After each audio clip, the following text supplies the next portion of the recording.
Hello YouTube, this is Mike. Okay, so I wanted to share some of my thoughts about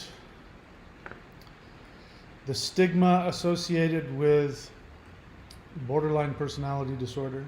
I routinely get accused, mostly by borderlines, but I routinely get accused. In my mind, I thought I said abused. I routinely get abused. I routinely get accused for stigmatizing people who have borderline personality disorder. I don't think so, but I completely understand why people, especially borderlines, would think that. But I promise you that I am, even though I may say things, and I will say things in this video that some people are going to have difficulty hearing, for sure. But even if I say things that are challenging for people to hear, if you could climb inside of my mind and my heart as I say these things, you would know that stigmatizing borderlines is nowhere to be found. I do not stigmatize borderlines. I do not stigmatize narcissists either. So there's some things that I think that we can take a look at, and questions I want to raise about how people can recover. Both the borderline, even the narcissist, and the partner. So before we go any further, let me say what this channel is. I am not, let me tell you what I'm not.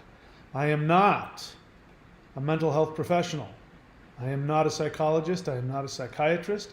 I am not a licensed counselor. I am not somebody who went to Phoenix Online University and got certified as a counselor. There's a lot of mental health experts on YouTube, and that's the extent of their training. There's a lot of people who suffer from very serious personality disorders who also have a degree from such and such online university, and they are counseling people and talking, and etc. I am not one of those either. I do not have borderline personality disorder, so I cannot say definitively what it is like from an experiential standpoint. What I am, in terms of this channel, is I am somebody who survived what was the most toxic, condensed experience of my life, which was a romantic relationship with somebody whom I believe had untreated, undiagnosed borderline personality disorder and many other things. As you know, BPD is sort of like a petri dish, and it attracts all kinds of other very serious neuroses and psychoses. And my partner had no shortage of that salad of, unfortunately, forgive me for sounding so glib, she had a lot of serious issues that unfortunately and very sadly she was living with. So the focus of this channel is primarily for people who have been in romantic relationships with a borderline and or narcissist, and the focus of this is to help you recover and heal. So I've got a lot of things that I want to do in this video, so let me just go ahead and get started before I start doing what I do, which is to go off on tangents. So let's talk about the stigma of BPD. What I want to do right now is something I've done a few times. What I'm going to do is I'm going to play for you. See, I have to find out where I want to go. So 42 and 248. So I'm going to play for you the kind of superficial analysis that is done on YouTube by mental health professionals when talking about borderline personality disorder. So one of the things that I struggled with when I was in a relationship with my now borderline ex, we obviously were having relationship instability, shall we say. And I was beginning to lose my mind. There were things that were happening. I felt really toxically damaged. I'm using the words now. At that time, I don't know what, I wouldn't have been able to describe how I was feeling. But I was in a lot of pain. I felt like I was going crazy. And I had anxiety that I had never felt in my entire life. And that's saying a lot. I've been through a lot, and I had never felt the level of anxiety that I was feeling, and it felt toxic, and it felt like it was going to destroy me physically. I felt like I was going to physically become, get some kind of serious life-threatening illness from it. And when I went online to take a look at borderline personality disorder, because it's popped into my head, I don't know how, maybe there was some bodhisattva floating through the ethers who said, borderline personality disorder, check it out. Because then it came to my mind, I had heard about it and I started researching it. And when I went through the symptoms of it, I went, oh my God, that's it. And the more I started looking at it, as long as I was looking at it from the outside, looking at the borderline, I could find a bunch of intellectual information that helped me. Didn't take away the anxiety or the other problems, because it gave me the false sense of security that I now, armed with all this knowledge, being who I was, I could go in there with my superpowers and be even more able to help the borderline, my partner, heal. And you all know the outcome of that if you're on this channel. And what I found was that there was no place for me. There were places for borderlines to go. They could listen to psychologists and psychiatrists and mental health professionals.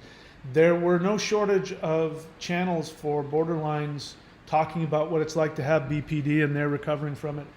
But there was no place for the partner. And I'm here to say that, and you're going to hear it in these people. These are mental health professionals. And I'm just going to share little tiny snippets of them talking about it.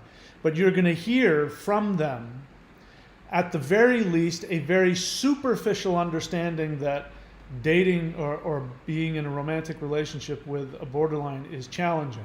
It's extremely superficial. And then they're going to go on to fantasize, because that's what it is. It's pure fantasy. They're going to fantasize about what they would do if they themselves were in a relationship with a borderline.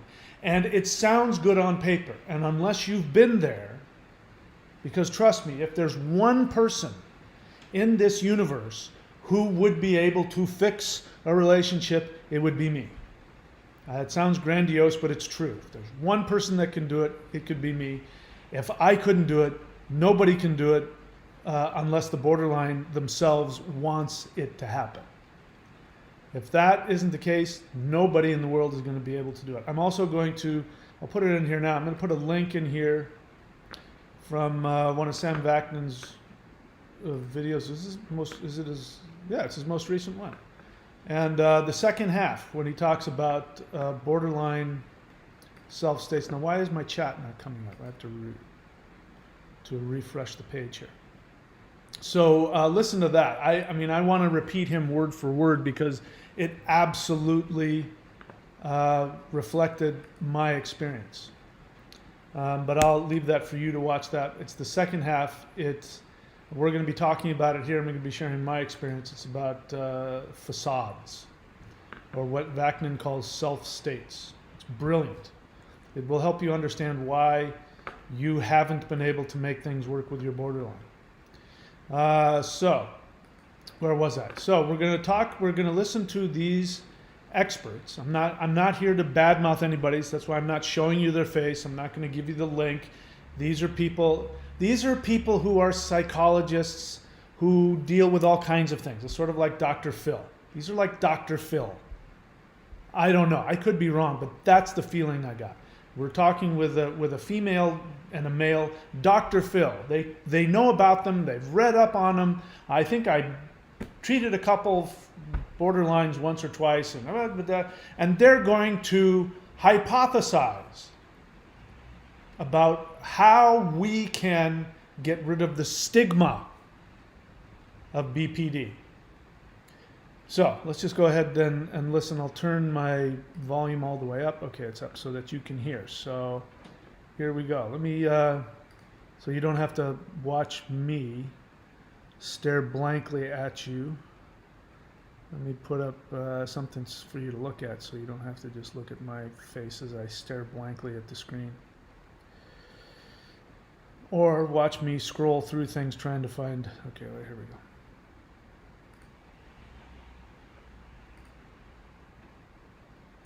Now shot because they have dementia. So if I was working with someone with dementia and they'd say, I don't remember your name, doctor. I know you're a doctor. I wouldn't be like, what do you mean you don't remember? You wouldn't be offended, right? I wouldn't be offended. Why can't we use that similar framework for somebody who's living with something like borderline personality? You really just nailed that. You really just nailed that. That is so true and makes things so much clearer. I would have to be patient working with someone with dementia. I'd have to say, oh my God, they forgot where the thing is again. I wouldn't say that. That's cruel. And neither would the family, really. Yeah, but in a case of somebody with borderline personality, say, how hard is it to catch your tone? You know, that's mindfulness, and that's what human relationships require. Now, you're absolutely right, though, Kyle. All right. So here's what I heard. And you can correct me if I didn't hear this right. Now, here's the thing. I totally relate to that, because if you had talked to me before having intimate, personal experience in a romantic relationship with somebody with borderline personality disorder, even if you explained to me their deep fear of abandonment, their short-temperedness, their ability to project onto people and to get angry about and paranoid over things that aren't true. If you were to have explained it in detail, I would have gone, oh yeah, I totally get that. I have that kind of stuff all the time. And this is their thing, and it's to the extreme. I am the perfect person for that, because I know I could totally diffuse that. I would know exactly what to say. If they did this, I would know exactly how to look at them. And this is true in pretty much every scenario. I would be able to look them in the face with love and compassion, and I would be able to very calmly bring them back to a state of connection and make them feel safe. And trust me, that kind of scenario wouldn't happen with me, because if you knew where I went, that's why I can listen to this. I'm assuming she's a psychologist. I can listen to her and I can nod my head saying, yep, that's what I would have said. But this is clearly somebody that has not personally been in a romantic relationship with a borderline. Absolutely no doubt in my mind.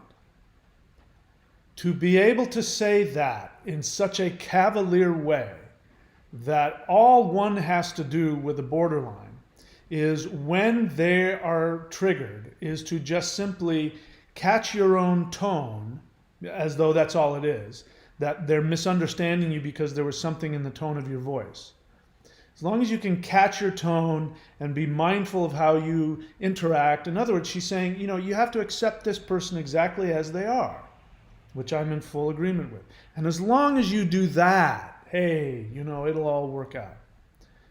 Now, the other guy who's watching, I don't know this guy, but he's going to reveal, I'm going to play for you his lack of experience and his, again, he's going to make a conjecture. He's going to fantasize about what it would be like for him to be in a romantic relationship with a borderline. And he's going to very cavalierly, superficially brush it off as something that he would be able to handle. So I have to find out where that is exactly. That is at 248, so let me fast forward up to 248. So are we still looking at me? So let's stop looking at me for a second. And let me bring this up to 248. So let's listen to him. And again, I'm not judging this guy. Nobody, if they haven't been in a relationship with a borderline, they have no idea. If you've never been to Mars, you don't know what it's like on Mars. If you've never, if you've lived isolated on a tropical beach in an island in the Pacific and you don't have internet or books or movies or television, and somebody starts to tell you what it's like living at the North Pole, you've never seen ice before. You don't even know what the hell ice is. You can't know until you've been there. So I'm not judging him, but he has no idea what he's talking about. And this is the kind of fodder that is used by people who accuse me of stigmatizing borderlines. So let's listen to what this well-meaning but naive gentleman has to say.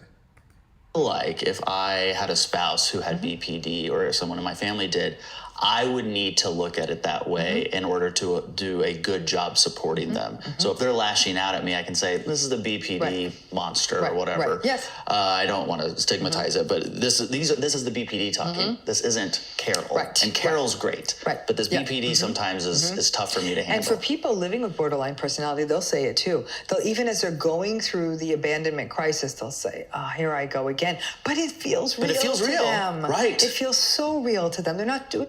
Okay. They're not doing it on purpose. And I'm in full agreement. What have I said? If you've been watching my channel, what do I say? I tell you, I'm in full agreement with them. And, you know, again, I encourage you to watch the Vaknin video because he explains it, and I'll get into it, you know, in my words, but he explains it very well. What you see a lot of time on my channel with people who leave comments is they'll say things that borderlines future fake, borderlines lie to you and deceive you and make you do the blah, blah, blah. But they're right. In those moments when borderlines are splitting, they believe. It feels real to them. And when they are in love with you, that also feels real to them. None of it is a lie. And this has to do with facades. When you understand facades, or as Vaknin calls them, self-states, then you know that somebody can say one thing and do something completely different and yet not be lying to you or intentionally deceiving you. But to get back to this, so, you know, you heard them. These are both people in the mental health field. These are both professionals in the mental health field. I don't know exactly what their degrees are, but they both have very successful channels, and I have nothing against them. You know, there are lots of things I could talk about, you know, so, you know, if you're one of these, if you're a Dr. Phil and you're a, you know, if you're, you know, a jack of all trades but master of none, that's okay.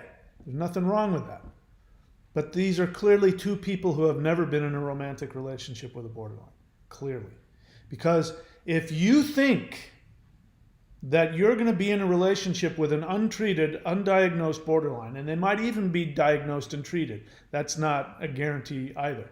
But let's just give them the benefit of the doubt. If you're going to be with an untreated, undiagnosed borderline, and you honestly think that when they split on you and they accuse you of trying to destroy their lives because you happen to look at your watch, if you honestly think that you're going to be able to reverse that and make them, because here's the underlying assumption that they, whether they realize it or not, and I think it's very destructive. They don't mean anything by it. These guys don't know any better.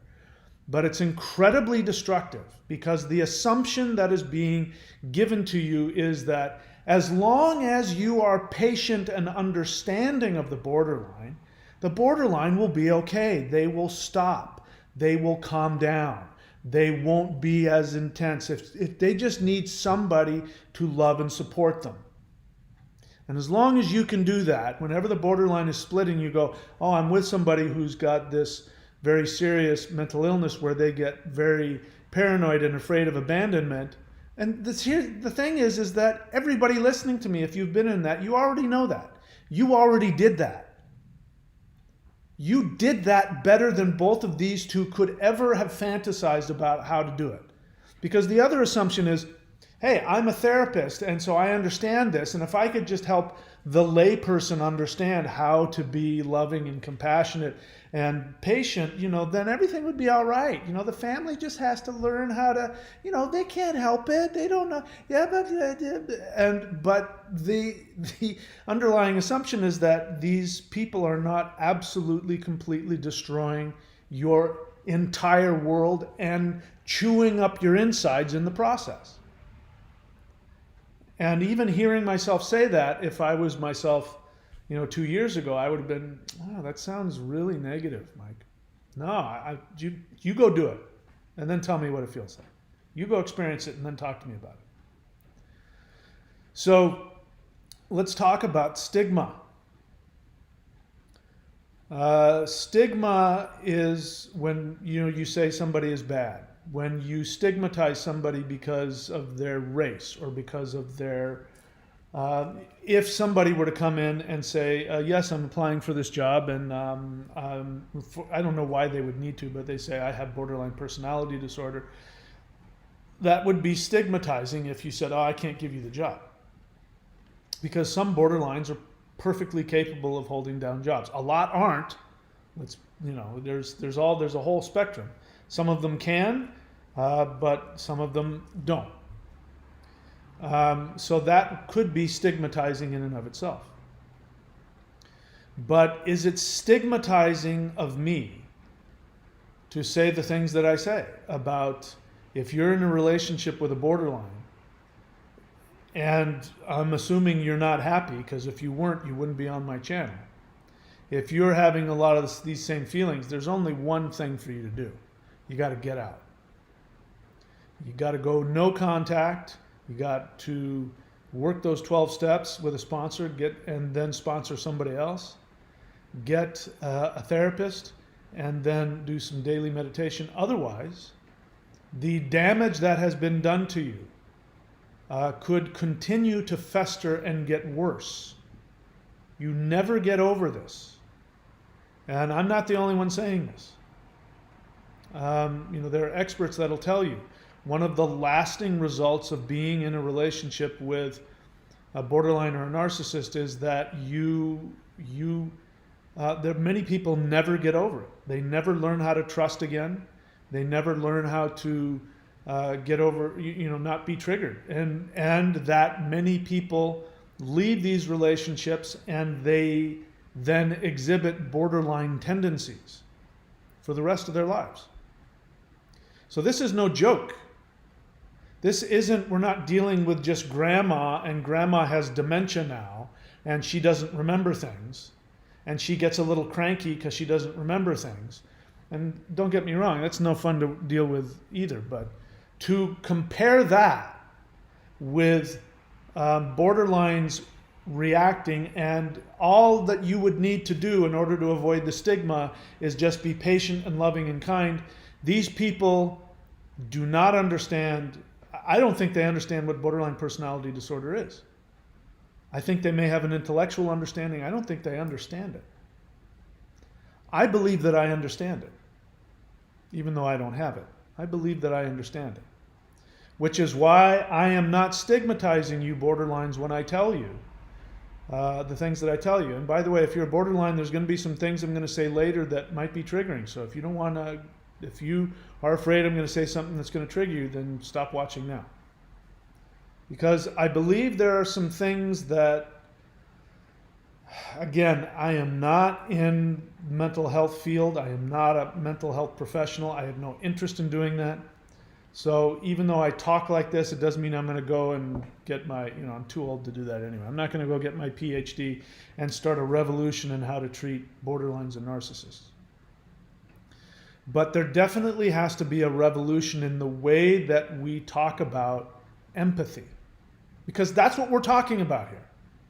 It boils down to that. The very thing that the borderline wants the most, which is empathy. The borderline, and I'm looking at this video here, and somebody says, here's one. Somebody says, my thoughts during, this is a borderline. So this is somebody reacting to this very video. Somebody says, my thoughts during my BPD anger and sadness just always go back to, please understand me, love me. But even explaining this never makes it any better for me. I never get help. It's frightening.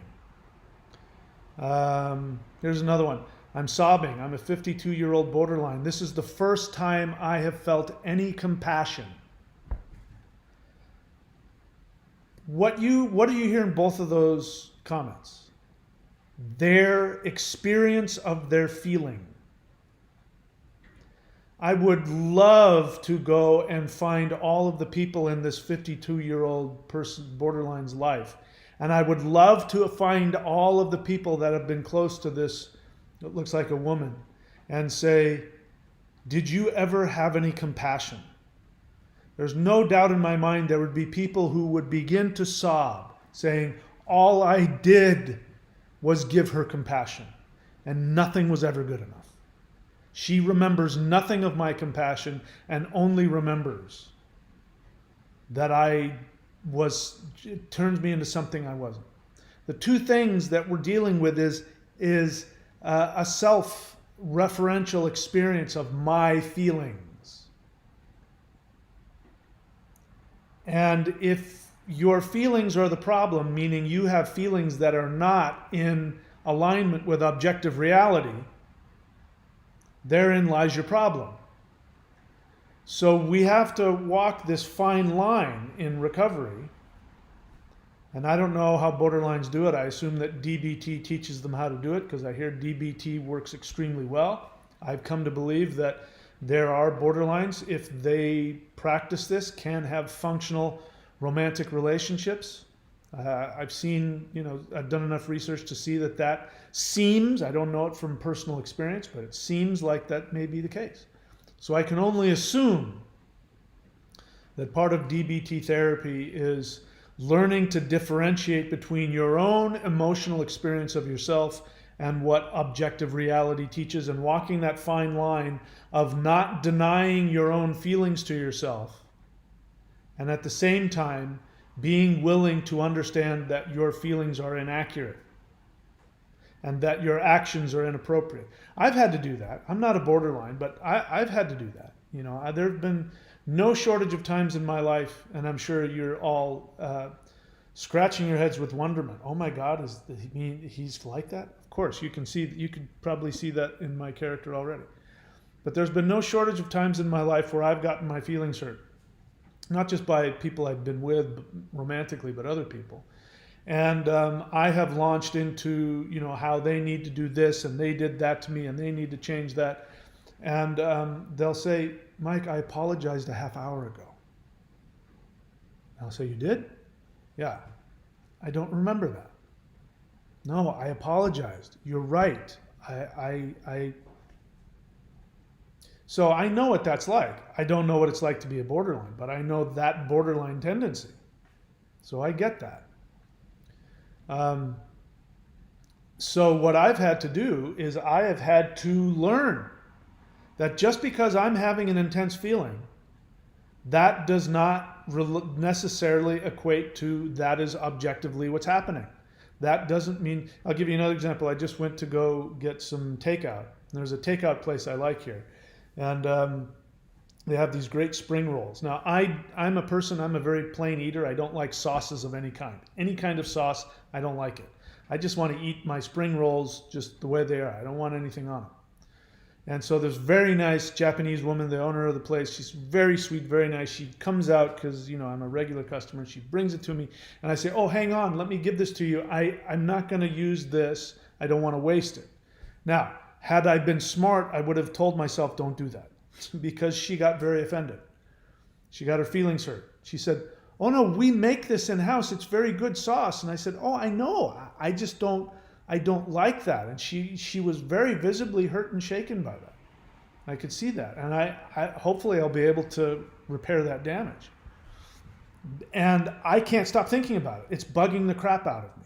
I feel so bad and so guilty that I made this person feel bad. And that was the last thing. What I wanted to do was practically, I didn't want to waste their really good sauce that I'm sure is really tasty. I just won't use it. I'll throw it away, and I don't want to waste it. But now she's feeling that offended because, you never tell the cook, don't put this or that. Their special sauce that they've spent 20 years making. Had I thought it through, I probably would have just kept my mouth shut. Well, no, I definitely would have kept my mouth shut. So I understand what it's like to have these kinds of intense, irrational, overblown emotional responses and feelings and tendencies. I get that. Anyway, let's move on. So the next thing I want to talk to you about. So before I finish this, when it comes to the stigma, here's what I mean. I do not stigmatize borderlines. I know that they have a mental illness. And we're going to get into that. And for those of you who aren't borderlines, I'm going to get into how serious their mental illness is and why it's not your fault that things didn't work out. Because if you understand how deeply damaged they are in terms of their mental illness and how inhibited they are in terms of their ability to have a romantic relationship, you will understand why you've been so confused and so hurt and you feel so crazy and you feel so guilty. We'll get into that. So, having said that, I am well aware that they are handicapped. They have a mental handicap. That is not a stigma, that is a fact. Because if I treat you as though you don't have one, now I'm stigmatizing you. Because if you don't have a mental illness and you are this toxically destructive, then you're just a bad person. You're just an evil, mean, horrible person. And I don't think that's the case. I don't think that about anybody, even the worst person in the world. I have compassion for the worst, most destructive, horrific narcissist that's ever lived. Because their damaged self and the compassion that they deserve doesn't have anything to do with their actions. Those are two different things. Their actions are horrific. But that doesn't mean that, nobody, the way the universe works is that nobody does anything. Nobody chooses to be evil. Not on the deepest level, nobody chooses it. It's a result of a reaction to trauma. Doesn't matter who you are. It's a reaction to trauma.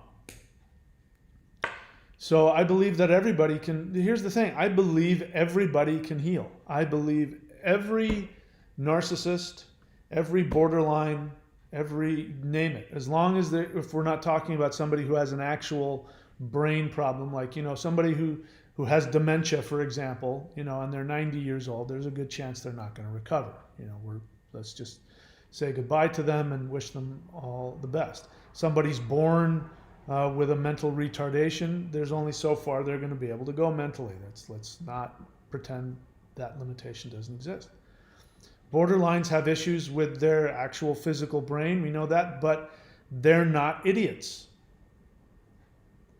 And we've seen with both borderlines and narcissists that when it is in their immediate best interest, or they think it's in their immediate best interests, they are more than capable of behaving properly.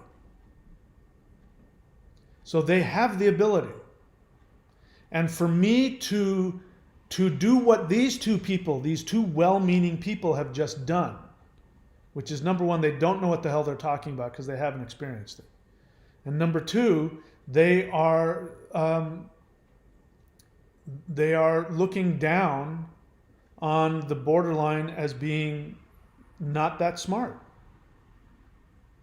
They're condescending. It's very condescending. What they're describing, the way that, and by the way, borderlines, all of you borderlines out there who, like these two people I just mentioned, who are basically saying, just understand me the way that I am. Don't require that I meet just the basic standards that all people must meet. Look down on me, treat me like an infant, and don't expect me to be healthy and normal and functional. I'm not going to do that to you. I'm not going to co-sign that for you because I have more respect for you than that. And I don't care if you're a narcissist or a borderline. Narcissists don't go seeking help most of the time, but as my therapist said, borderline personality disorder and narcissistic personality disorder are, sorry, I was just eating a little piece of the tasty bit of my spring roll. That BPD is a set of behaviors. They're ingrained behaviors. They're habits. And this is me talking now, but when you do anything over and over and over again, especially if there's a lot of intense emotion behind it, and the desire to survive makes the emotions very intense, which is borderlines and narcissists learned their bad behavior when they were infants because that was what they honestly believed they had to do to survive. Their life was on the line. And so the amount of intensity behind these behaviors have cut deep into the neurology of their brain. It's, there's deep paths in their brain that their neurology wants to do, which is why, you heard the woman say that even borderlines, when they know they're splitting, they say, oh no, here it comes, but then they believe it. They can't help it. They can help it. It might be incredibly difficult, but they can. I am not going to co-sign that you can't heal. I'm not going to do that. I'm not saying that it would be easy and I can't get inside your skin, but here's the deal. There's some things that the way that the universe works, there are just some things the universe is not going to give. They're not going to give any slack. If you aren't able to behave properly with other people, regardless of how forceful and believable your argument is, you will never be accepted. No society will never accept you, and no amount of well-meaning therapists who have zero experience having these intimate relationships with people that have these issues. No matter how many well-meaning people out there want to get on the side of, I'm not going to stigmatize you, if we just understood them, it will all be okay. You've never been on the other side of that behavior. And there is no human on the planet that can survive that. One borderline left me a comment, she was abusing me as well as accusing me of stigmatizing her, said that, yeah, people have to be tough to be with us. And then she went on to describe in detail how she's completely undependable and how she destroys everybody. Those weren't the words that she used, but she described in detail how she does that. And then her justification was, anybody wants to be with us, they have to be tough. As though, like me, if I was unable to handle it, then I'm just not tough enough. And I have to say, I don't know a lot of people tougher than I am when it comes to handling this kind of stuff. And I wouldn't do it. I admit defeat. I know when I'm licked. So borderlines, this whole idea that you can't change your behavior, I am not going to accept that. I will accept that it is virtually impossible, and I will accept that it may feel worse than death to you. I'm not going to minimize. I'm not going to say it's going to be easier. Just be like everybody else. A normal person can change the behavior and act with empathy all the time and not overreact. And when they get their feelings hurt, they have this, layer of cushioning between their feeling and their action, and they can take action, in a measured way, or express their displeasure in a measured way. And I know that you don't have that cushioning.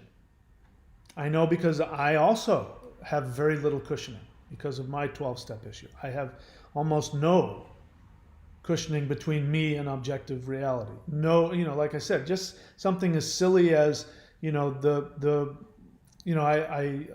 exaggerated. I don't know if she was offended, but she, the fact that the owner of the restaurant wanted me to know that her sauce was good and that why didn't I want to eat her sauce?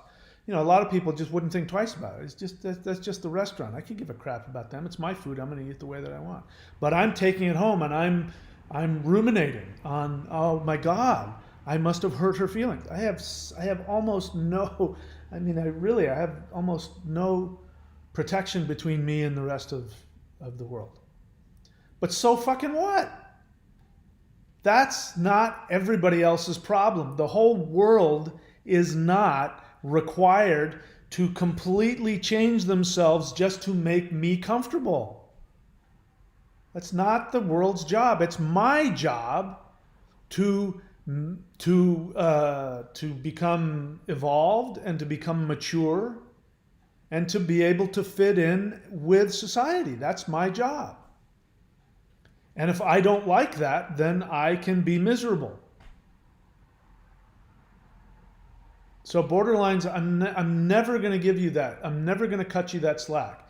Even when I'm talking to non-borderlines and I say they can't help it, they have a mental illness, and they will never see you for who you are. They will never love you, and we're going to talk about all that in a little bit. Even though I will do that, I'm saying that to the non-borderlines because if they don't make that assumption, they will also co-sign for you, and they will also look down on you, and they will also tell you that it's okay for you not to grow up and not to evolve and not to learn how to have a happy, healthy life, because that's what we're talking about. Recovery means that you are able to function in society, have relationships, have love relationships, and as a result of that, be happy and prosperous. You will not be happy and prosperous if you're unwilling to grow, if you're unwilling to heal, if you're unwilling to recover. And let's be clear, by recovery, I also mean being able to change your behavior.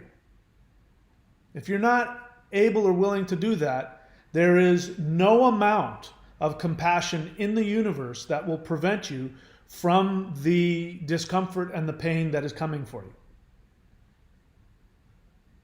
But I believe you can do it.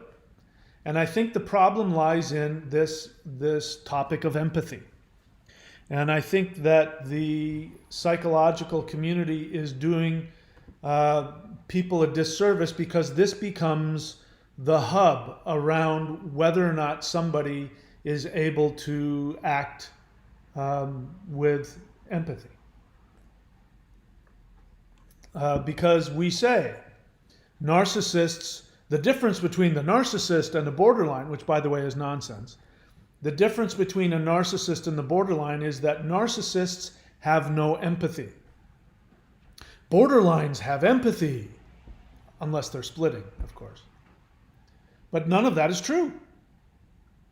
That we've pushed the narcissist into the corner that says, forget about trying to be healthy and happy, forget about it, because you don't have any empathy. Now what happens, there are narcissists who have tried to recover. And what happens is, they, like everybody else, they become inspired and they're going to do it, and there's a period of time where they monitor their behavior and they monitor their impulses, and then it gets old. And then because they say to themselves, I don't have any empathy, I can't do it, the impulses within them to act in their mistaken neurological patterns that they built up for survival, the impulses to act in a way that their nervous system thinks they need to do to survive is so overwhelming that they just follow through, and then they give up and they don't try and heal. And it's all because, among other things, the definition of a narcissist is somebody that has no empathy, and therefore they're incurable. And I've told you, because of my 12-step scenario, which is I can't talk about because it's an anonymous thing, but because of my 12-step scenario, I can promise you empathy has nothing to do with it. I spent years acting in ways that I was taught. They taught me in my 12-step group. They taught me how to act. They taught me, basic things. Say thank you. Say please. Very basic things. Go say you're sorry. When your girlfriend says this, here's what you say in response. And it's none of them that I felt. I didn't mean it. I didn't believe it. I didn't feel it. I didn't want to do it. I wanted to do the exact opposite. And all I did was, because I didn't have an agenda, the only agenda I had was I wanted to recover, and I wanted to stay in my recovery.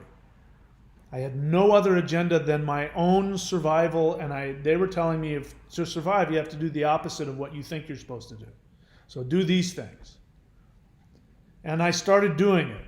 And what ended up happening is that people started wanting to hire me. People wanted me around because they'd say things like, I feel safe when I'm with you. I know I can trust you.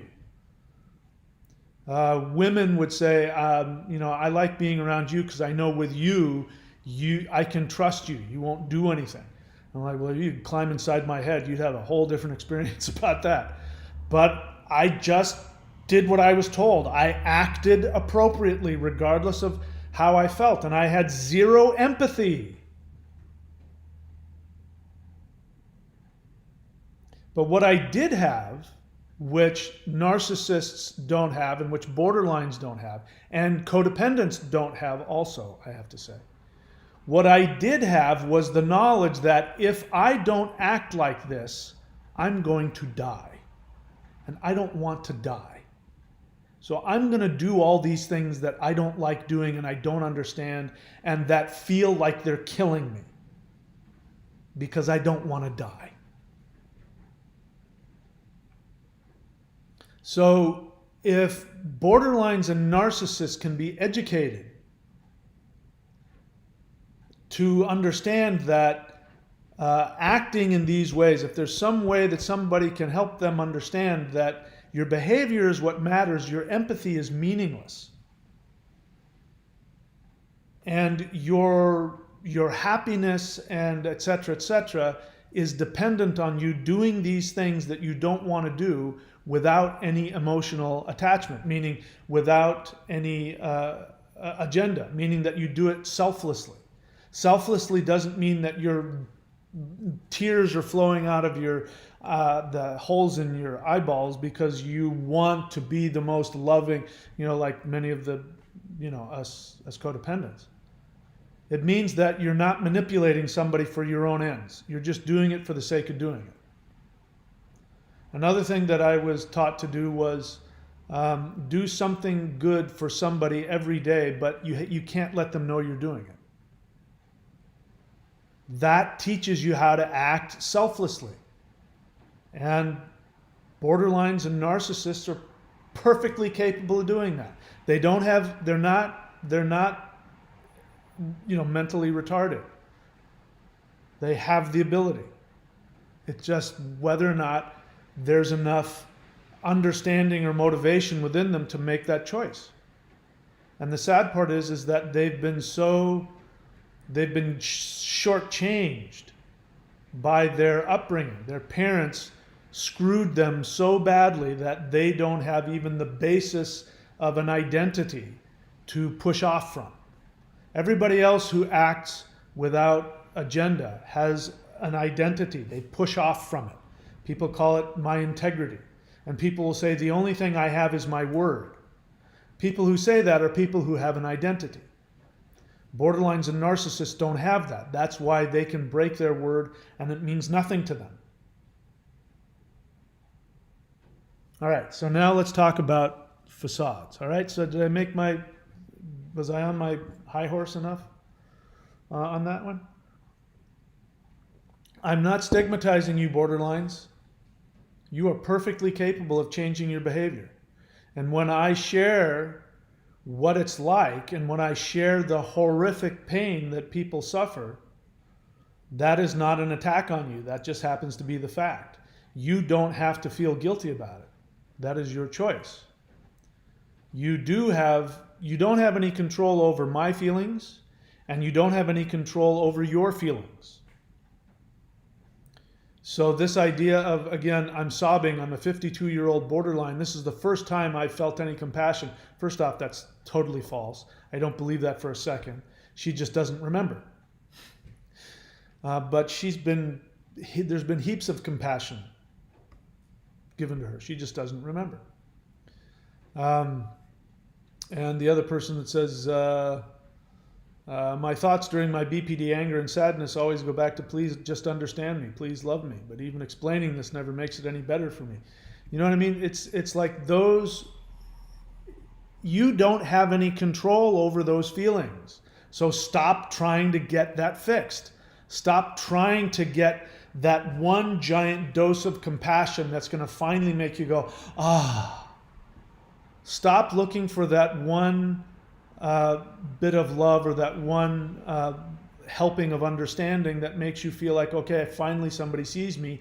Now it's going to be okay from here on out, because it won't happen. And if it, maybe it happens, maybe it doesn't, I don't know, but you don't have any control over that. You can't control your own feelings. That's the nature. That's what emotional dysregulation means. You can't regulate your feelings. You don't have any control. Just like I have no control over the fact that I'm ruminating about this restaurant owner. She's forgotten about it. I'm quite sure she's forgotten about it. I'm still ruminating about it. It still bothers me. I want to get in my car and drive down there and explain to her, this isn't anything personal. Do you still like me? I really like your food. I hope you'll still cook for me. You've been so nice to me. I really, it makes me want to cry. I'm broken. I have no control over that, my codependence about that. Zero. I only have control over my actions. So stop trying to control everybody else and telling us how we're supposed to feel about you, because if we don't feel that way, we're stigmatizing you. We're not stigmatizing you, we're stigmatizing your behavior, which absolutely deserves to be stigmatized, for your benefit as well as ours. You don't have control over your feelings. You don't have control over anybody else's feelings. Whether they love you, whether they accept you, whether they reject you, you have zero control over that. You have control over one thing, which is the actions that you take. You don't have any control over your impulses. Your impulses are going to go through the fucking roof. And you want to tell me I couldn't help it. You don't understand my impulses. Well, I'm not a borderline, but I know a thing or two about impulses. And I can't control my impulses either. But I can control my actions. I can only control one action at a time. But I can control them. I'm luckier than you because my life depends on it. If I don't take constructive action instead of destructive action, I'll end up dead.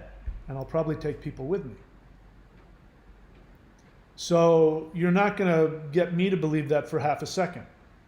I know you can control your next action. And that's all you have to do, is control what you do in the next 5 seconds. You can control that, so do it. If you can do that and string those 5 seconds together and act appropriately, regardless of your feelings, regardless of your lack of empathy, the world will treat you like a saint. You know, Mr. Spock in the original Star Trek series is a perfect example.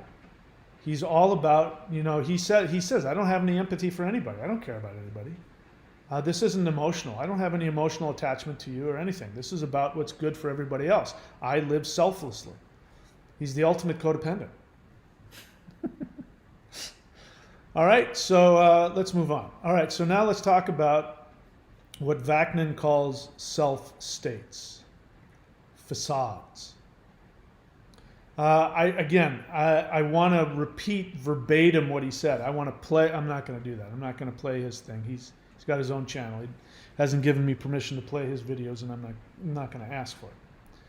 But he describes exactly what I experienced, to the T.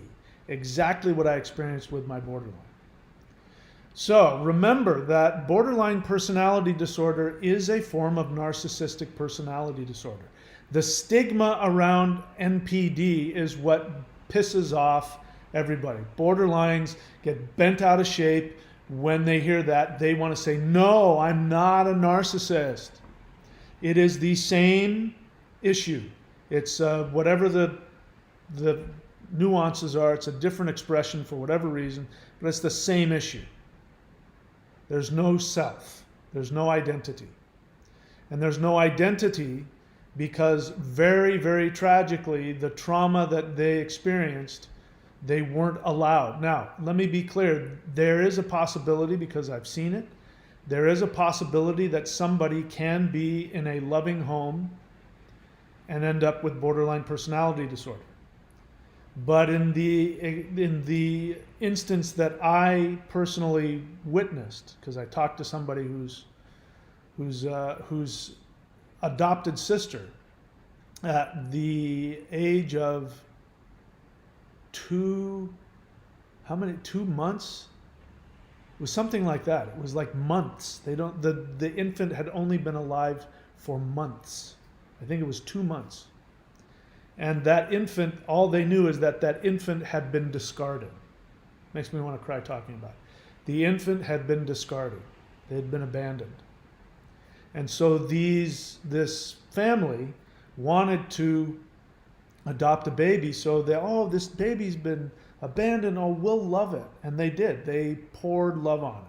There were other children in the family that were born in that family, and those children were well developed and happy, wonderful people. The woman that I interacted with was, I would have been happy to have her as a friend or a wife she just seemed like an amazing person and a really loving, kind, empathic individual. And she didn't understand. And I explained to her what borderline personality disorder was, because she says, I think the doctor said that my sister has borderline personality disorder. And then I said, well, it's usually because of some kind of trauma. And she said, yeah, she was abandoned at 2 months of age. And that's when we took her in. But from 2 months of age on, they poured love onto this infant.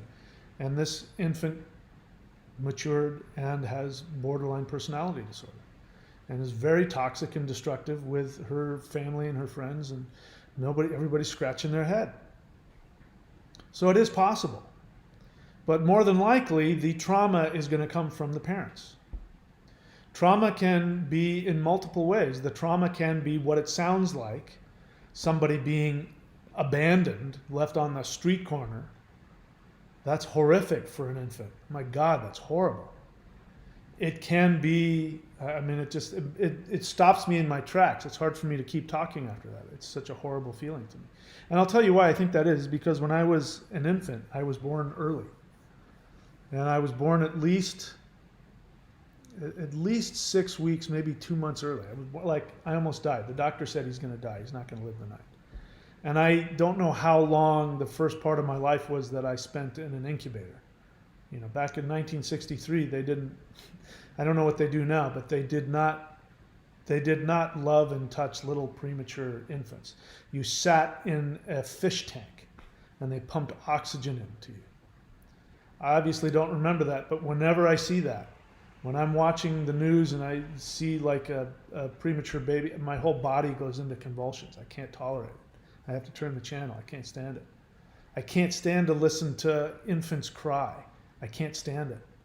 It's like daggers into me. It's horrible. It's one of the reasons I never had kids. I wouldn't have been able to stand listening to an infant cry. So I understand that. I understand what that trauma is. Trauma can be abandonment.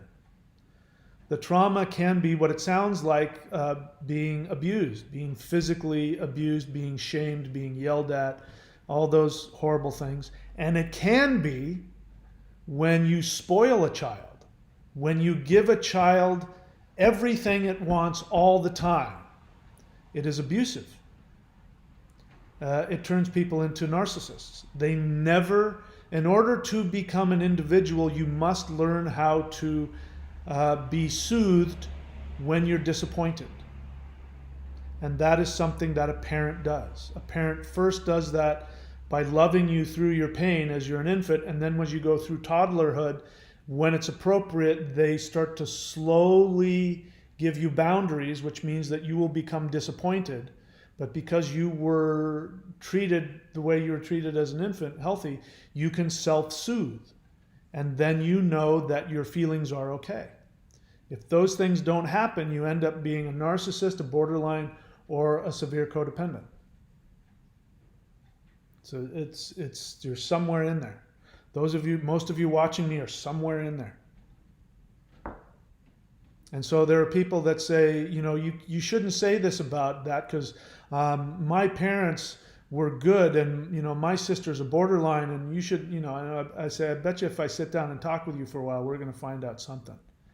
That child was spoiled, or there was, yeah, sure, you guys, come together for Thanksgiving and everybody laughs and blah, blah, blah. But I'm going to find out that you are a perfectionist and there's some There's some kind of perfectionist thing that was given that your worth is only based on what you do. If I dig enough, I'm going to find out where it comes from, because it doesn't come from nowhere. Right, so what was I talking about? I'm talking about borderlines and their facades. So they don't have, because of the trauma, they don't have an identity. Now that I can't relate to. I can say that I have an identity. I've had to work very hard to heal and continue to construct mine, but I have an identity. I can remember as a kid dissociating when I got picked on as a little kid. I talked about that. I'd dissociate and then beat the crap out of, whoever the kid was, and then I'd have to come back to my senses and remember what happened. So I think I was on that, wherever that cusp is, that somebody goes and becomes, it goes into psychosis. I think I was right there on that border. So I was lucky enough or unlucky enough that I didn't pass over to that other side, which is probably good for the rest of the world that I didn't. So because borderlines don't have a sense of self, they don't have a string of, time does not string together for them. They only have a series of, as Vaknin calls it, self-states, which is not an identity. An identity is something that doesn't go away. When you go to sleep at night, you have an identity. When you wake up the next morning, you have that same identity. And that identity is the bedrock from which time is created. If you don't have that bedrock, there's no such thing as time. Which means that you are whatever self-state comes to you. So, for example, with my borderline, you guys heard this too. Many of you did. You met your borderline, you fell in love, and then at some point the borderline reveals to you, hey, I just came from this really bad relationship. This narcissist was doing this and this to me, and it was really awful. And now I want to have a relationship with somebody like you who will see me and love me, and because of that, I'm going to love you forever, and here are all the ways that I'm always going to be there for you. And they mean every word of it. And they mean every word of it, and that's why you trust them. So you make yourself open and vulnerable to them. You open them to your identity, which doesn't change. And they've given you this snapshot of who they are, and you've taken that in, you've imprinted that. You think you know what their character is. Another, the word character. When you know what somebody's character is. In other words, whether or not you can trust somebody is based on their character. Borderlines don't have a character. They don't have an identity. They don't have a sense of self. So when they say that to you, that is something that has temporarily manifested like a slideshow. It's been projected onto them and through them. They're experiencing it. They mean it. They feel it. You feel it. And that's that, right? And then they can wake up the next day and not remember. My borderline wanted to record. She said, we need to, we'd be talking about something that made her really excited about the future. She said, we have to record this. I didn't understand it. She was very adamant about it. And I was like, okay, fine, I'm happy to record it. And I find out, now I know, because she says, sometimes I forget things. But now I know why. It's because she was in a self state. And in that self state, she wanted to be my partner, and we were going to do these things together, and we were going to have this life together. And she wanted that, and she wanted that to continue. And she was hoping that if she recorded it, she would be able to watch it and remind herself and get back into that self state and stay there. Which, of course, that wasn't the case because, as you know, they change. They change very rapidly. And we need to talk about dissociative identity disorder, which is another way of saying multiple personalities. And borderlines are in that neighborhood. So my borderline, she went from being the perfect girlfriend when we first met. I'm trying to remember all the different variations of her. She was the perfect girlfriend when we first met, and then she split on me, and then she came back, and then she started to slowly. A bunch of things went on. I'm only picking the salient ones. Then she started having a lot of anxiety because she had social anxiety, as she called it, which to me sounded a lot less, not nearly as bad as what I was seeing her go through, which maybe I don't know what that means, but. And so then she got on some medication, and then she went into a whole other weird universe, and there were 2 or 3 weeks of a lot of craziness that I won't get into the details of. But it had a lot to do with me doing things like bringing food to her because she wouldn't get out of bed, and driving her to the doctor, and all kinds of other really crazy things where I was there for her in ways, and during all this, she's like, my God, nobody's ever been so good to me. I'm going to be this for you, and I'm going to be that for you. And, all these promises, you've heard it all before. And then magically, overnight, literally overnight, she went and she called me and said, come on over. And I went over and I didn't know who I was looking at. She was dressed immaculately. Her makeup was perfect. She didn't wear makeup before. Her nails were filed and painted. That I'd never seen before. She had it all together, and she was so well put together. She was stunning. She was so magnetic and so responsible. And I'm like, oh my God, she's going to be okay. I feel so much better. And then it was that self-state that then split on me in the worst way possible. I've talked to you about that. And as it turns out, it was because her mother had come into town, whom I think is also borderline. And she had gone into the self-state of being the perfect child. She was the perfect, responsible child who had her life together. And the last thing she needed was this guy, me, whatever.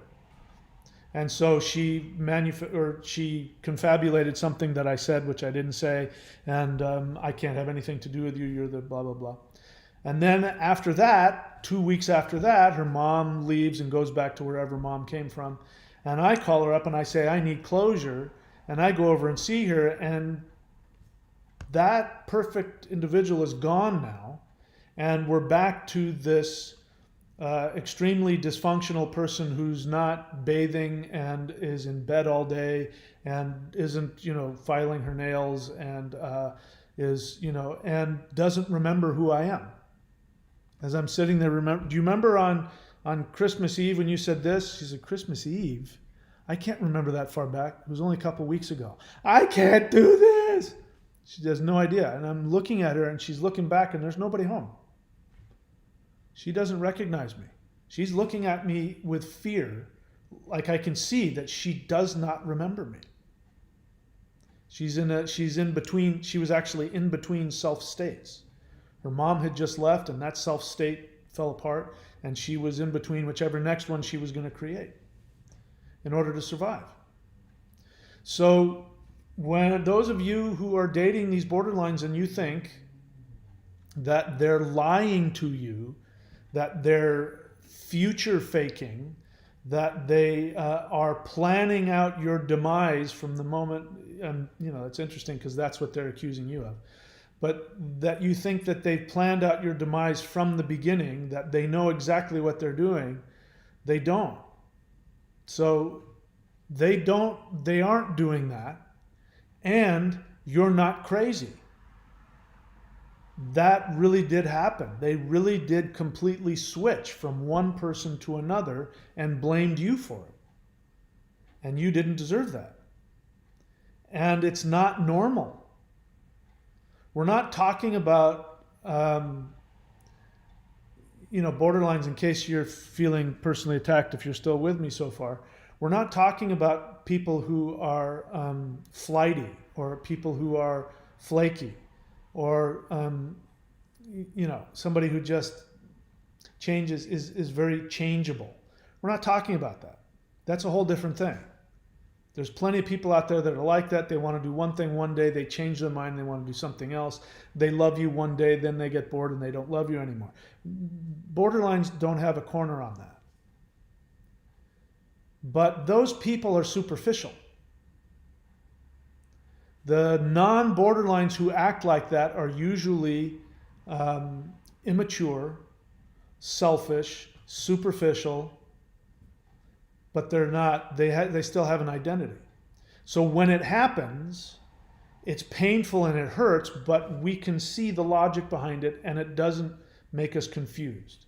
It makes us hurt, it makes us sad, we might feel betrayed, angry, but we process it because we know that they're superficial. We know that they're selfish. We know that they are, that they're just wrapped up in themselves. When you do it, it is very jarring. It's damaging to our very core, because we know you meant it. And we know you meant it because we were there. And we can tell you what you said and what you did, and that you meant it. We remember. And I'm saying this because I remember when I was having that same, when my borderline went into the perfect facade where she was the perfect daughter. And she started being the perfect daughter. She went into, I know you've done this for me and you've done that for me, and I apologize because I did this and I did that. And she was absolutely brilliant in elucidating what she did, why it was wrong, why it was hurtful, and why, et cetera, et cetera. And my experience was, oh my God, she gets it. I'm going to be okay. Now that she knows, and I can see that she truly understands, which she did. She truly understood and saw. And then I said, so do you remember you did this and you did that? One of the things she was saying was, we shouldn't be together right now because I'm blah, blah, blah. And I said, you don't remember? You told me, you said that you wanted to be together for at least 3 months, and you were going to commit to that, and you weren't going to change. And you told me how important it was for you. And she says, I don't remember that. I said, I do. But her response was, I don't remember that. And at the time I thought, what a shitty thing to say. What do you mean you don't remember that? That's enough for you? What I didn't understand was that what she was saying was, that was somebody else. I didn't say that. That was that other person. I'm not that person. Because there's no identity under there to link those events. If I do something and I forget, if somebody can convince me and I believe them that I said this and did that, I'm going to go, oh, okay, I'm going to do it. I can't say I don't remember. Because that that's, you just can't do that. Me not remembering something that I committed to, if I signed on a piece of paper and I put deposit down on a house, for example, I can't go back the next day and say to the landlord, I don't remember doing that, so give me my money back. Landlord's going to be like, no, you signed. We sat here for an hour and you signed this paper and I have the money in the bank. I mean, it's now, you're going to have to deal with the fallout of that. You don't get to say, I don't remember. So when the borderline says, I don't remember, what I didn't understand is that she was saying, that wasn't me. I didn't do that. That was that other person. So you're going to walk away when they change on you like that. You're going to walk away feeling completely lied to and fucked with at the deepest level. You're going to feel like the most skilled con artist, the most skilled actor, the most skilled magician has just completely, totally played with you. The other thing that they can do is, now to my borderline ex's credit, she was a very honest person. So that was in her nature. Somebody else would have said something else. Somebody else wouldn't have just said, I don't remember. Somebody else would have said, would have come up with a confabulation, which isn't a lie. It's when I don't remember what happened, I have to make up a reality so that my reality now makes sense.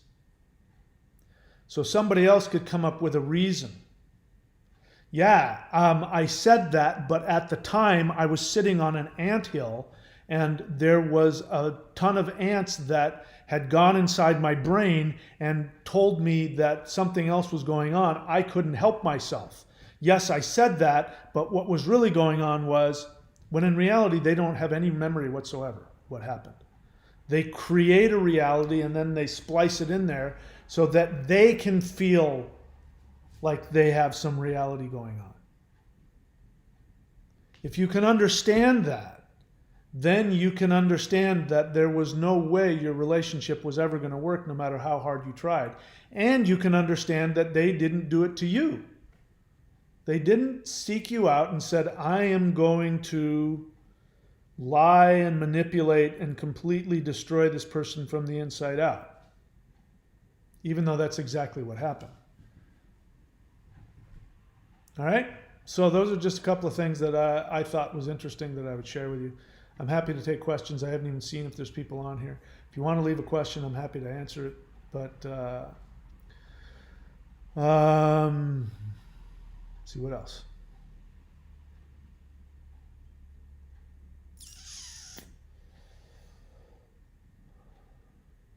Yeah, so people are agreeing with me again.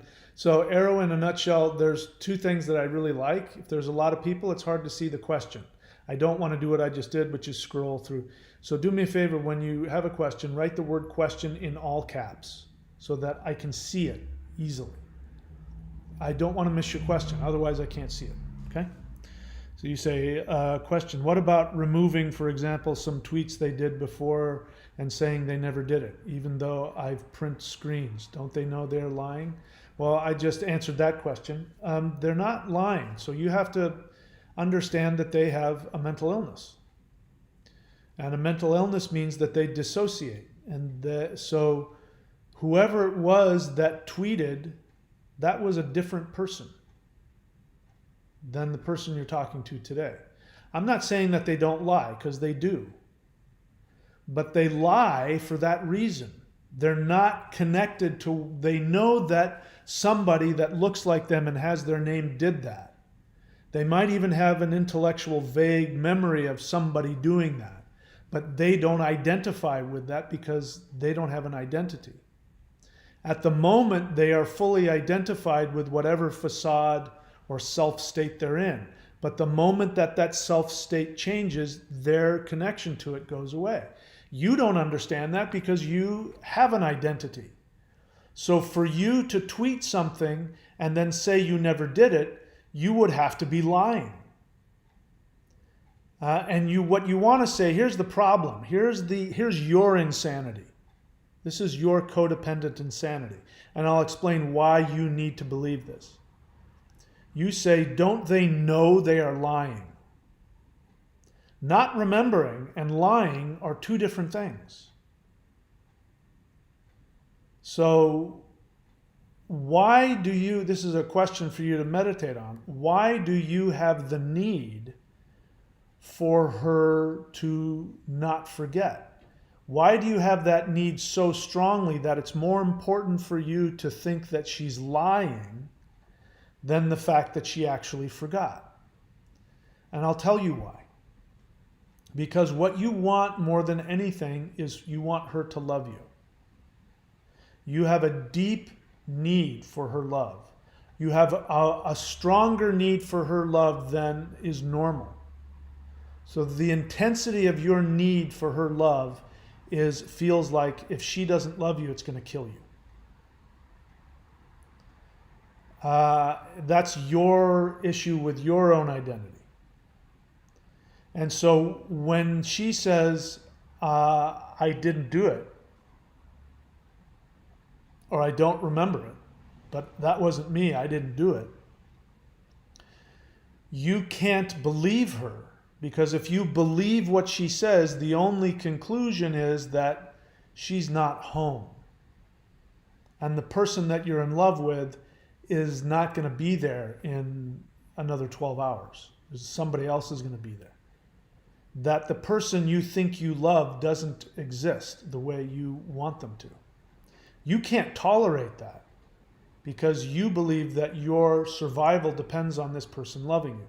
Now you combine that with the fact that it doesn't make sense, it's not rational, and then you have this really crazy making thing. Because look, if you weren't in love with her and desperately needed her more than your own life, and you were with her and she did that once or twice, you would go, oh, she's got a real problem.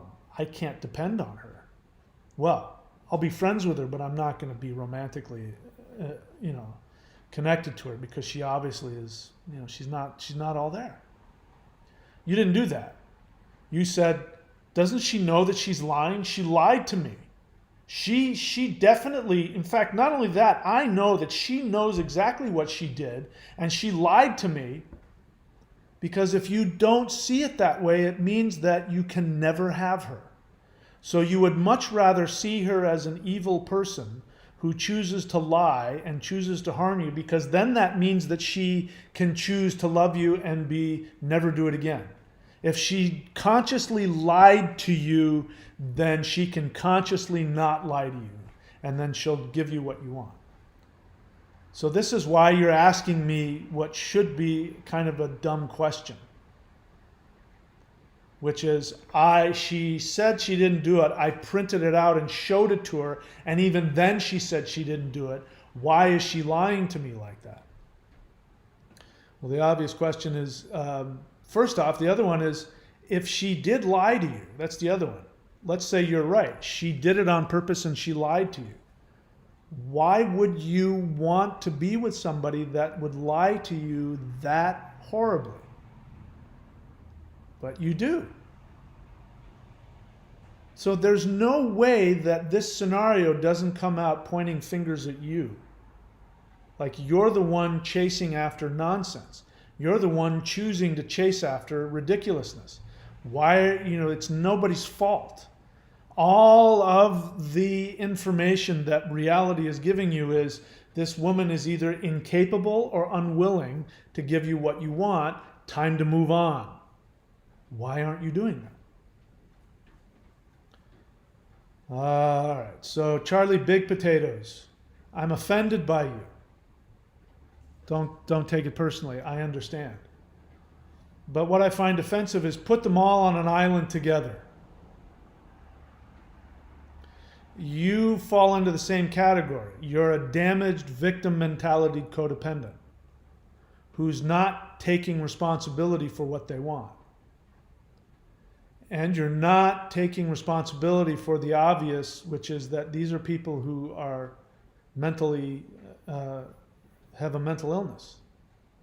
And this is the stigma. I would never say that. I'll tell you to go no contact. I will tell you that in their untreated state, there's no way you can ever have a relationship with them. I will tell you all of the ways they will betray you, minimize you, devalue you, hurt you, and destroy you, and that it could kill you. But I'm not stigmatizing them personally. You are. Didn't believe in euthanasia until I tried to have a relationship with one of them. So, Charlie, here's what I'm going to do. I didn't read that until just now, but now that I've read that, I'm going to block you. I will not tolerate that kind of language about anybody for any reason. I know you think that this is a safe place for you to badmouth them, but that's not what we're here to do. So, unfortunately, one strike and you're out. You probably, if you had known that, might have said something different, but I just went through this whole speech. The irony is I went through this whole speech saying that Borderlines and narcissists can choose to change their behavior if they want. They can choose to be, in any given moment, they can choose to not split, and they can choose not to be psychopathic. And that is a psychopathic thing to say. It's not cute. It's not funny. It doesn't in any way make me feel for you. I don't feel sorry for you. I see a weak sociopathic codependent who's not taking responsibility and saying really mean, hurtful things. So you're gone from the channel. Sorry. That's unacceptable to me. All right, you went on to say some other things, but that's not okay. It's not cute. Let's see what else.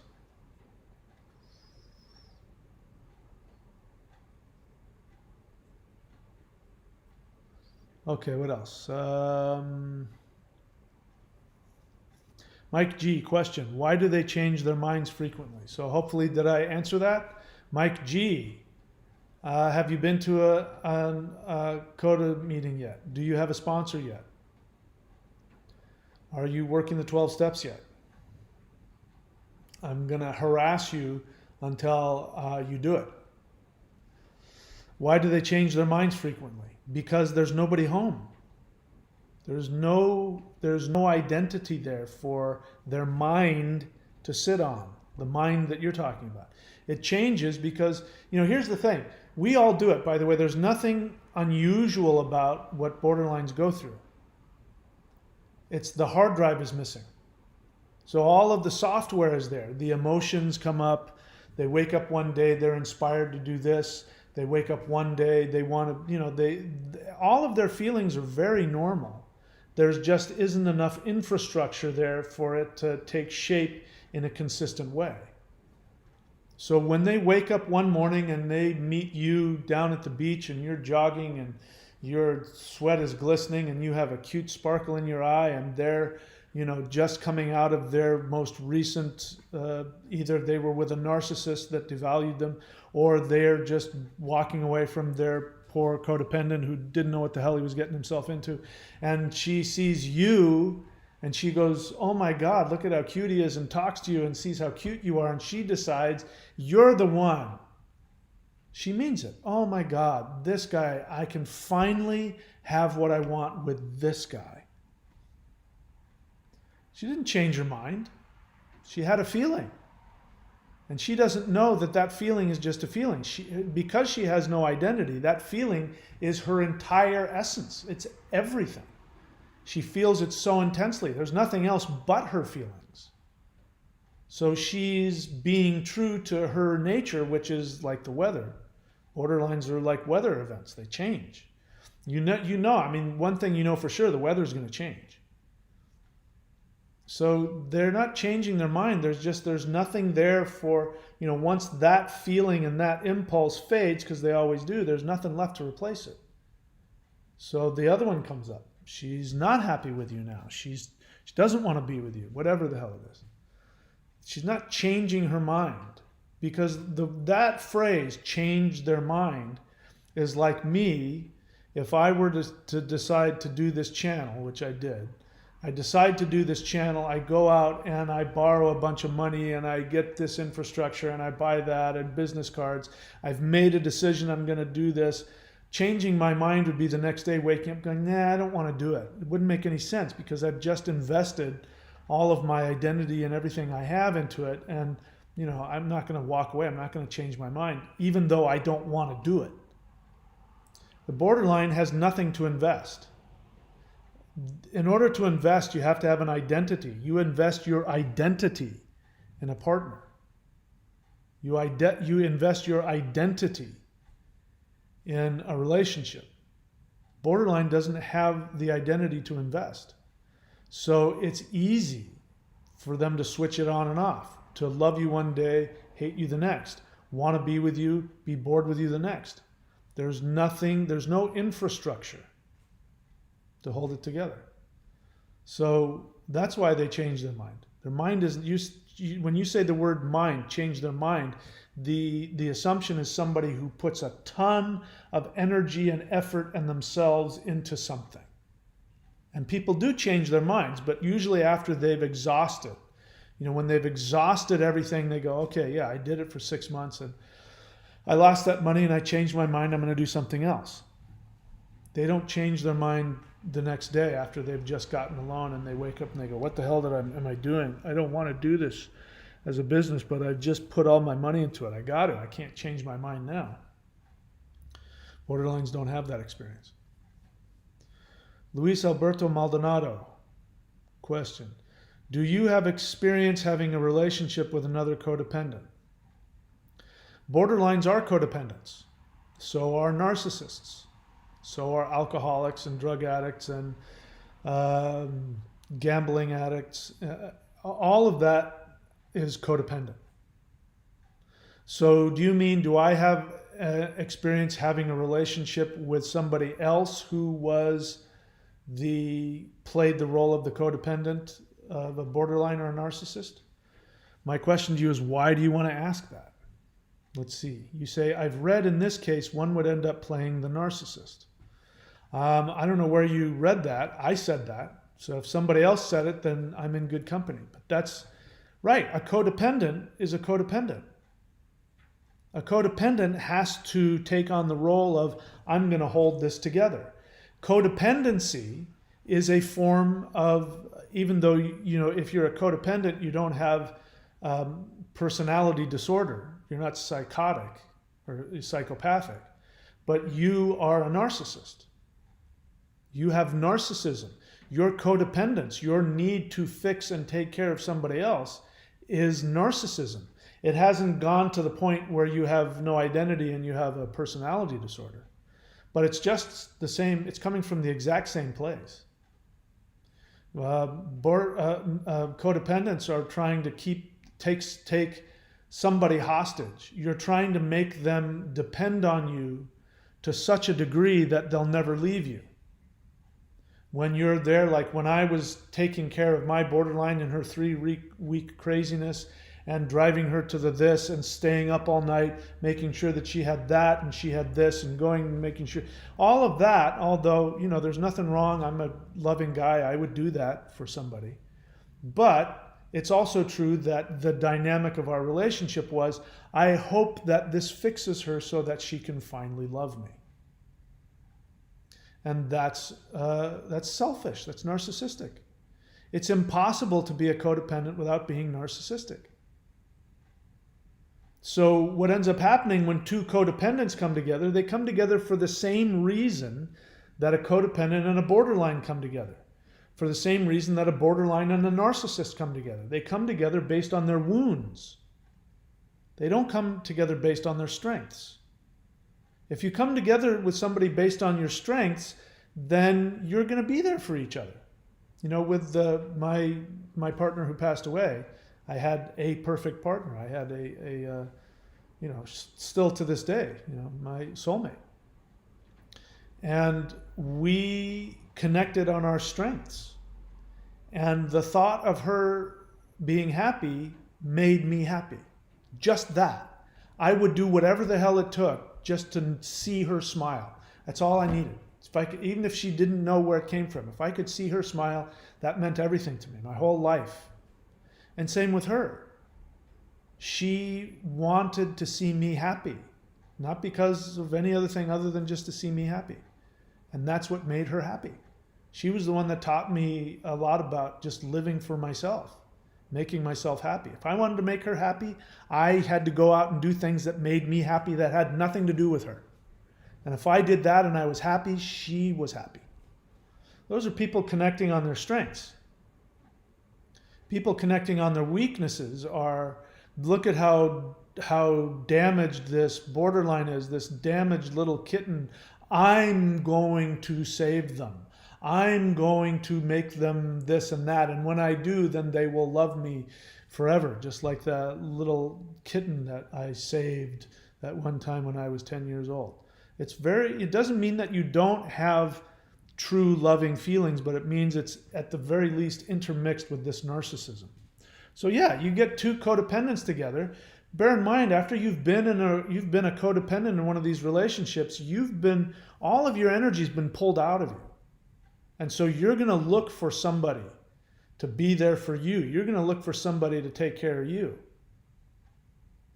And it's very common for codependents after they've gone through this to then be, abusive and narcissistic and selfish at the very least, or I've been I just don't have it in me. I meet women and we go out on dates, and there's nothing wrong with them, but they've got all this life on their end of it, and they're going to need me to be there for them, to support them while they raise their kid. And I just don't have it. I don't have it in me to support you that way. I can't. I'm sorry, I can't date you. So that's one of the fallouts of being a codependent. So yeah, two codependents coming together. One of them is going to be the narcissist, and the other one's going to be the codependent. What else? Elvin, that's not a question. Arrow in a nutshell. Question again. Write the word question in all caps, please. Did you not hear me the first time? Please do that. What about removing I already asked. Did you repeat the question? You repeated the question. Oh my God, I answered that question. All right. So now I'm feeling guilty about Charlie Big Potatoes, but as I was getting rid of him, he said that I had helped him, but I can't. As I said, he said some things which weren't cool, and I can't allow that on the channel. Even though I completely understand why he said it. All right, nothing else? I don't see anything else here. All right, so I've said enough, whatever it was that I said. I wish you all the best. If you are in a relationship with somebody who has BPD, especially if they're untreated and undiagnosed, if you want to heal, by the way, the only thing that I guarantee is that if you do what I've done, you can completely heal from that relationship. You won't be able to cure yourself of all kinds of other neuroses like codependence. You won't be able to cure yourself of that. But if you do what I'm going to suggest, you can completely 100% heal. And if you've heard me say it, and you keep coming on my channel, I'm not going to have any compassion for you if you refuse to follow these 4 things. If you want to learn to be a master fencer, then you have to do what the guy who was champion fencer of, the Western Hemisphere. You want to learn how to do what he did, then you better listen to what he says. You want to learn how to be a master chef, you better do what your instructor tells you. Otherwise, you know better than them. So if you know better than me, that's fine. You won't hurt my feelings. But if you want to have this one thing, which I've accomplished, which you can do, which is to be completely cured of that relationship where it no longer causes you pain and you no longer are in a dysfunctional connection with it, then you have to do these 4 things. You have to, 1, go completely no contact, which means that you make it impossible for them to contact you. You block them on every possible way. You throw your phone in the river if you have to. You move if you have to. You call the police and you get a restraining order. You do everything you can so that they can't contact you. Second is you work all 12 steps of whichever 12-step group you want. The easiest one here is Codependents Anonymous. And then with a sponsor. So you have to get a sponsor. If you don't know what that is, go to the website and find out how to get a sponsor. Get a sponsor and then sponsor somebody else. Then you can say you did step 2. You could, along with step 2, you can also do this at the same time. Step 3 is get a therapist and start looking at all of your unconscious issues, your all unconscious mommy and daddy issues. And then 4, daily meditation, which is really just the 11th step. If you do those 4 things, I can guarantee you that eventually you will be cured. But you have to do them with everything you have in you. If you do it half-assed, you're going to get half-assed results. If you do it with everything you have in you, like your life depends on it, then I can guarantee you, you can be cured of that relationship. All right, that's it for me, guys. Let's see, Mike G has another question. Mike G, again, I already know that you're not doing what I said. I already know that you don't have a sponsor. I already know that you're not working the steps of CODA. I already know that. Because if you did, you wouldn't keep asking me these kinds of questions. If someone says they are single and they believe they can do whatever they want, I believe that is normally wrong. Obviously, you're talking about your borderline ex. Why are you asking me about whether or not a borderline's behavior is wrong or not? Here's your codependence, Mike. There's nothing wrong with two people getting together and in the beginning stages of a relationship, somebody saying, hey, I'm going to do whatever I want. I'm just letting you know. I'm polyamorous. I date multiple people. I'm going to be having sex with other people, and I want to date you and have sex with you, but sometimes I'm going to be off with my other boyfriends, and I'm just letting you know. There is nothing in the world wrong with somebody saying that. You, however, have to take responsibility to say, oh, I accept that, but that doesn't work for me. I'm not going to date you. So what you're saying, Mike, is I was dating a girl who was having sex with other men and telling me that she thought it was okay, and I told her it wasn't. And Mike, I want you to back me up in my judgments and my moral values, and I want you to help me force this person to live my moral values. And I want you to help me tell them why they're wrong, because I don't have the strength within me to take responsibility for the fact that this person is doing something I don't want, because it doesn't matter if she told you that in the beginning and then went ahead and did it, or if she didn't tell you that or told you something different and then went ahead and broke those promises and then told you she can do whatever you want. Either way, the objective reality is telling you she's not going to give you what you want. So why are you wasting your time trying to force somebody who doesn't want to meet you at your needs? Why are you wasting your time trying to bludgeon them with your morality? It's so weak. Do you want to be weak? You want me to agree? I don't agree with you. Do I believe that's morally wrong? It's only morally wrong if we both agree on something and then she chooses to break that. But then again, we're talking about a borderline, aren't we? What did I just got? I mean, did you hear what I just said? Borderlines go through self-states. The person that's looking at you today saying, I never want to cheat on you, and the person tomorrow who says, I can do whatever I want, are two different people.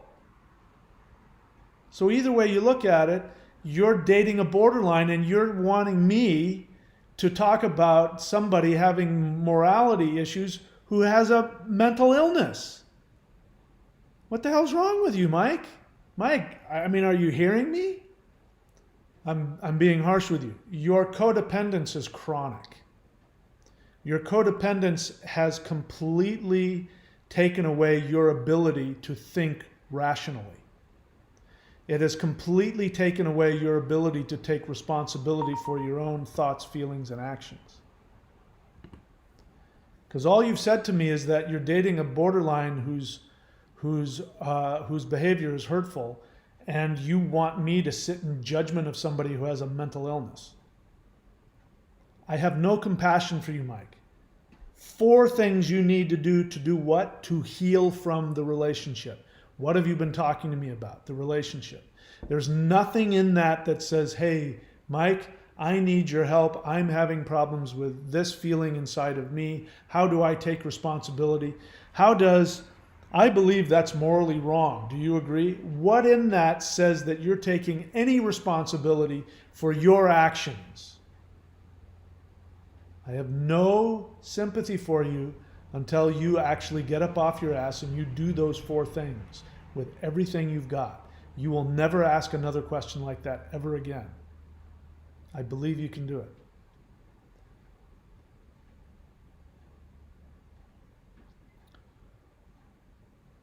Arrow in a Nutshell says, Elvin says some nice things, thank you. Arrow in a Nutshell asks, question, is it normal sometimes we as victims start wondering if we are borderliners too? Yes, it is normal, and you do have borderline traits. This is what happens. Number one, you had borderline traits to start off with, because to be codependent enough to date a borderline means that you have it within you. You're not a borderline, but you have borderline traits, or you wouldn't be attracted to them. You wouldn't be projecting onto them. But yes, the abuse that they deliver, the devaluation that they deliver, builds up, and after a while, the only thing left is you actually start to take on their personality, which is the whole goal of the mental illness. The mental illness, the borderline mental illness itself has a goal, and that goal is to offset itself like a virus onto you, freeing the borderline. The borderline unconsciously wants to free themselves of their self-hatred and their lack of, identity. And they don't think this consciously, they're not trying to do it. On an unconscious level, what they're trying to do is make you feel exactly the way they feel on an unconscious level. When you are consciously, because this is what happens, at the end of the relationship, or even in the, somewhere in it, you start to feel consciously exactly the way they feel unconsciously. They feel it unconsciously because it's intolerable. So they dissociate. You don't have that ability yet. So what's happening to you, the feelings that you have are the feelings they had as an infant. You also had similar feelings because you wouldn't be in that relationship if you weren't, hadn't gone through similar kinds of devaluation as a kid. You're perfecting it. So what's happening is that the codependent, who is I've labeled as a failed borderline, they didn't get the trauma and the abuse to such a degree that they snapped and became a borderline, but they came really close. So they're seeking out somebody to finish the job. The borderline is finishing the job. The borderline is going to continue your devaluation until you become a borderline. Then in their unconscious mind, they believe they'll be free, which is what happens whenever they split. Whenever they dump one guy for another guy, that they're like dumping their garbage on that guy, and now they're free to be in a real relationship. Now I'm free and I'm pure and I'm clean, and now I can be in a relationship with this guy and it'll work. Of course, that's not the way it pans out. So yes, it is normal. That's why you have to treat yourself like you have a mental illness. That's why you have to not only see a therapist, but you have to work the 12 steps like you're a drug addict or an alcoholic. If you don't do that, that illness stays in you. You won't become a borderline, but you will have borderline tendencies. You will act out in the same ways. You will be unable to trust. That lack of trust will build. It will create projective identification in people around you who won't be trustworthy. You'll seek out narcissists and borderlines. I mean, you have to treat it like you're infected with an illness. I'm not kidding around with this stuff. It's no fun for me to come on here and tell you guys that you have to do these 4 really seemingly extreme, difficult things to do. I'm not doing it because nobody's paying me any money to do it. I just know this is what you got to do. You've been with a borderline, you've been bitten by a zombie, and you're going to turn into a zombie. So you got to get the cure. Is it normal? Sometimes we as victims start wondering if we're borderlines too. Sometimes I see myself in their traits and really understand them, but I don't act like my borderline ex. Yet. You will. Give it time. Rahul Roy, look at the person above you. They write the word question in all caps. I require that everybody do that so that I don't miss your question. You say, is it correct to say that people with BPD discard their partner for good once she feels angry about him and doesn't contact him for a few months? No. Nope. People with BPD discard their partner for good once she feels angry about him? No. She's going to feel angry about you every split second. She's going to vacillate between loving you and hating you, even when she hasn't broken up with you. She's constantly having that battle inside of her. It happens more than you realize. The one that's winning, if she happens to be more in love with you than in hate with you, then she'll stay in love with you until something happens and then they magically switch places. But then that'll switch back and it could take years. She might be gone for years. So what you don't realize you're asking me is you're hoping that she'll come back. And if you wait long enough. So Rahul, look above and look at the 4 things I tell people to do. If you do those 4 things, you'll never ask me a question like that again because you won't care. You say, is it also common for people with BPD to label her partner NPD when he draws a boundary and she can't tolerate it? So Rahul Roy, let me make a guess. You're in a relationship right now with a borderline. And you're looking for all of the ways that you can fix it. All the ways that you can control this crazy bucking bronco that you finally want to turn into a good horse. So you're in some pretty severe denial, my friend. It's never going to work. The only choice for you is to let that colt go and never take it back. Go completely no contact. It doesn't matter if it's common or not. What if there's no answer to the question? If I say, yes, it's common for her to label her partner as an NPD, when you draw a boundary, what you want me to do is you want me to launch into a self-righteous judgment of her. That's the way the borderlines are. Once you put down the boundary, then they're going to call you a narcissist, and that's why, and it's true. It's not that that's untrue, but how does that help you? None of that information helps you. If I disagree with you and I say, no, that's not common at all, then you've got a borderline doing that to you, and how does that help you? It's hopeless. If you click the join button, there'll be private videos that I talk to you about why it's hopeless. If you can accept that it's hopeless, you'll be all right, but you haven't accepted it yet. You're bitten and you've got that zombie virus running through you, which is giving you delusions of grandeur that you're going to be able to fix it and you're going to make her stay, and you want me to guilt her into staying with you. Both you and Mike G, both you and Rahul Roy, both of you guys want me to guilt your borderline exes into staying with you. But the truth is, you have all the information you need. And if you look at the objective information without any agenda, without any attachment, you will go, this isn't going to work. She's not going to give me what I want. But until you have the balls to put down that boundary within yourself, you're talking about putting a boundary on her. You don't even have boundaries within yourself. Because every time you set a boundary in yourself about, I'm not going to let her do this, she does it, you go, okay. And you keep, like the guy says, cross this line. Okay, cross this line. Okay, cross this line. That's what you're doing. Every time that she does that, you keep drawing new lines in yourself, and you're not honoring yourself. So how can you have, the moral platitude to then start talking about the borderline? They don't have the moral this and that, and you knew that. You've known that for a really long time. It's not my fault or her fault or anybody else's fault that you're where you are. You're the one that keeps hitting yourself in the head with a hammer, wondering when it's going to stop hurting. Do the 4 things and you can heal. Otherwise, I have pity for you, but I will have no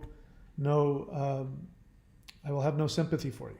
If I have the cure and I've just handed it to you and you don't take it, I don't care that your boils are seeping pus all over the place. I gave you the cure. You haven't done anything with it. What else? Dora, question, have to cope with him alienating 2 of my 4 kids breaks my heart. What can I do? Have to cope with him alienating 2 of my 4 kids? He's a borderline. What are you complaining about? You mean he's gone? He's left? Thank God. You're telling me that your kids now no longer have to try and navigate being with a borderline? And you're asking me like there's something wrong with that? You should be celebrating. In fact, why haven't you gone to a lawyer and gotten custody of all of your 4 kids? Why do 2 of them have to have connection to, according to you, you have to cope with him? Apparently, this is a borderline. Do you want your kids to be narcissists or borderlines? Do you know how narcissists and borderlines are created? They have narcissistic or borderline parents. That's how you make them. I mean, did you think this question through? Am I reading this wrong? Have to cope with him alienating 2 of my 4 kids breaks my heart. What can I do? What you can do is get him to alienate the other 2 kids so that you don't have to, and your codependence is oozing out of you. You are also damaging them with your untreated codependence. Get your ass to CODA. Do those 4 steps and get your ass to CODA and start doing your work on yourself so that you don't infect your kids with your codependence. Do you want all 4 of your kids to end up with narcissists and borderlines? They're going to do what you've taught them. That's what kids do. You want to change that? Forgive me for being so harsh, but the question, do you see how crazy the question is? I feel bad because my abusive husband, won't talk to 2 of my kids. There's this guy who has this communicable, deadly disease, and he won't spend any time with my kids. That's a good thing. I understand your pain. I'm not trying to minimize your pain, but you're in pain because you're codependent. And your codependence is damaging to your kids also. So get your ass to CODA. Start working those steps. I have a lawyer, but he's a doctor, so much more powerful. So what are you complaining to me about? Get another lawyer. What is this bullshit? What is this? You're making excuses for the bad lawyer you got? How is that anybody's problem but yours? Look, you're a parent. You chose to have 4 kids. You chose to do that. There's no excuses here. Your job is to raise those kids as healthy as you can. And you're going to give me an excuse about I have a lawyer, but he's not that good. And so you get another one. I'm losing my compassion that I have for you. You're obviously not doing the work. Go do those 4 things. Stop wasting your kids' time. And get yourself healed in the process. Okay. All right. That's it for me. All right, guys. I'll see you when I see you. Take care of yourselves. Stay safe. And that's all. All right. Let me see. What end screen do I want here? I think we're using projection. All right. There it is. All right, guys.